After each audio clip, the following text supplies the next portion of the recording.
They cut down my trees for a better view, so I shut down the only road that led to their front doors.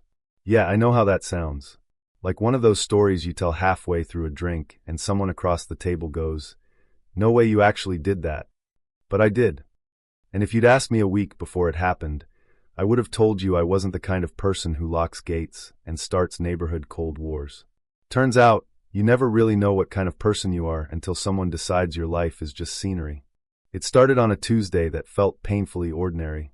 I was at my desk, halfway through a turkey sandwich that was already too dry, when my sister Mara called. Now, Mara doesn't call during work hours unless something is bleeding, burning, or legally complicated. I picked up with my mouth still full and said, "Hey, what's up?" All I heard was wind and her breathing. Fast, shallow. "You need to come home. Right now." There's a tone people use when they're trying not to panic, that tight, controlled edge. That was her voice. I didn't even shut my computer down properly.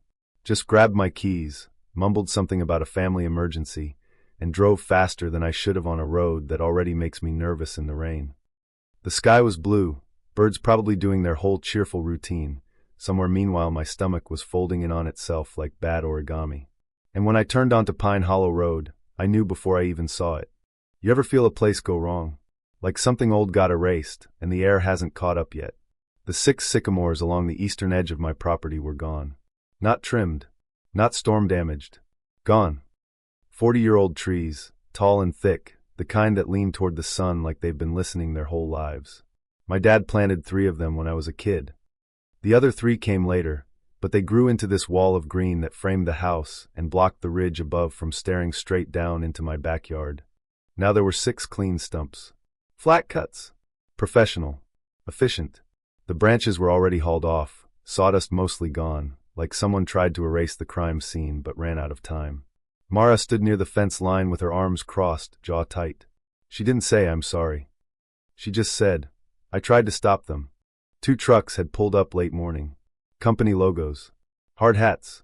She walked over, asked what they were doing. One guy said, "Just following the work order, ma'am." She asked whose. They said Cedar Ridge Estates HOA. Cedar Ridge. The gated neighborhood up on the ridge. Big stone sign, little fountain that runs even during drought restrictions. Big houses, bigger opinions. And we are not part of Cedar Ridge. I called the tree company with hands steadier than I felt. The guy sounded cheerful, like he was booking a haircut. Told me they had a signed order from the HOA president, clearing view obstructions along the boundary. View corridor, he called it, like my trees were a paperwork inconvenience. And then the twist hit me quietly like a slow leak in a tire. They thought the land was theirs. A couple hours later, the HOA president called. Daniel Whitmore. Smooth voice. The kind of guy who probably owns loafers without socks and thinks it's a personality trait. He said there'd been a confusion, that they believed the trees were on community land. And if a mistake was made, they'd reimburse the removal costs. Removal costs. Like 40 years of shade and memory came with a receipt. I almost told him then. Almost said, "You know that road into your neighborhood? The only one. It cuts across my land." But I didn't. Instead, I hung up and went digging through old surveys and closing documents that night while Mara watched me like I was about to do something either brilliant or deeply stupid. "Maybe both," she said. By Thursday, a surveyor named Carl was walking the property with me. Quiet guy, permanent squint, the kind who's probably watched neighbors turn into enemies over 3 inches of dirt. By noon, the bright orange stakes told the story.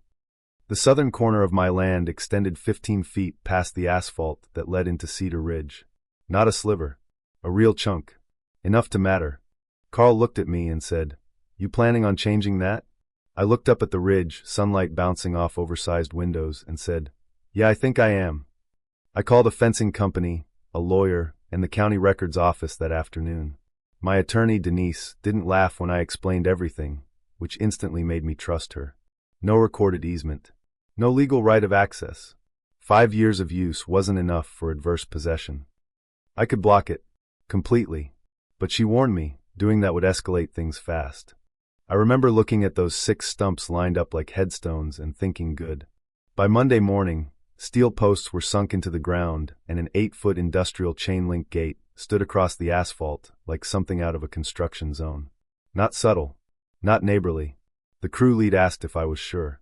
I said, not even a little. But do it anyway. For about an hour after they left, nothing happened. Then the first SUV rolled down the hill, silver Range Rover, tinted windows. It stopped at the fence. Then another car. Then another. Within 20 minutes, a line of luxury vehicles stretched up the ridge like a high-end traffic jam with nowhere to go. My phone buzzed. Daniel. Not smooth anymore. What the hell do you think you're doing? He snapped. I told him the truth, standing on my property. He said I couldn't block the only access road. I said actually I could. No easement. No deal. He called me petty. That word did something in my chest. I told him petty would have been a complaint letter. This was property rights. That night, social media did what social media does. Someone posted the fence photo. Half the county called me a hero. The other half called me unstable. Mara sat at my kitchen counter eating takeout, scrolling comments like it was a sport. You're trending, she said. I joked about starting a podcast, but under the sarcasm something else crept in. Because there were families up there. Kids. People who didn't cut my trees. Collateral damage in a fight they didn't start. But neither did I. A few days later, things shifted. Not legally, emotionally. A woman knocked on my door one evening, just as the sky turned that deep orange that makes you forget you're mad at the world for a minute. She introduced herself as Rachel. Lived up in Cedar Ridge. She said she wasn't there to yell. We stood on the porch with crickets filling the silence where leaves used to rustle. She glanced at the stumps and said her son had asthma. An ambulance had struggled to get through the backup traffic. He was okay, but it scared her. That was the moment the story stopped being clean. Because anger is easy when it's abstract. Harder when it has a face. I told her I wasn't trying to hurt anyone. I just wanted people to stop treating my land like community property. She nodded and said most residents hadn't even known about the trees. The board made decisions, sent emails later. The view had become part of their identity. After she left, I sat there a long time, listening to quiet that used to be leaves. I had leverage. Legal ground. But what did I actually want? Justice? Money? Respect? Probably all three. The negotiations changed after that. Slower. Real. No more posturing. Just math and consequences. Replace the trees. Mature ones. Written apology. Recorded easement drafted by my lawyer.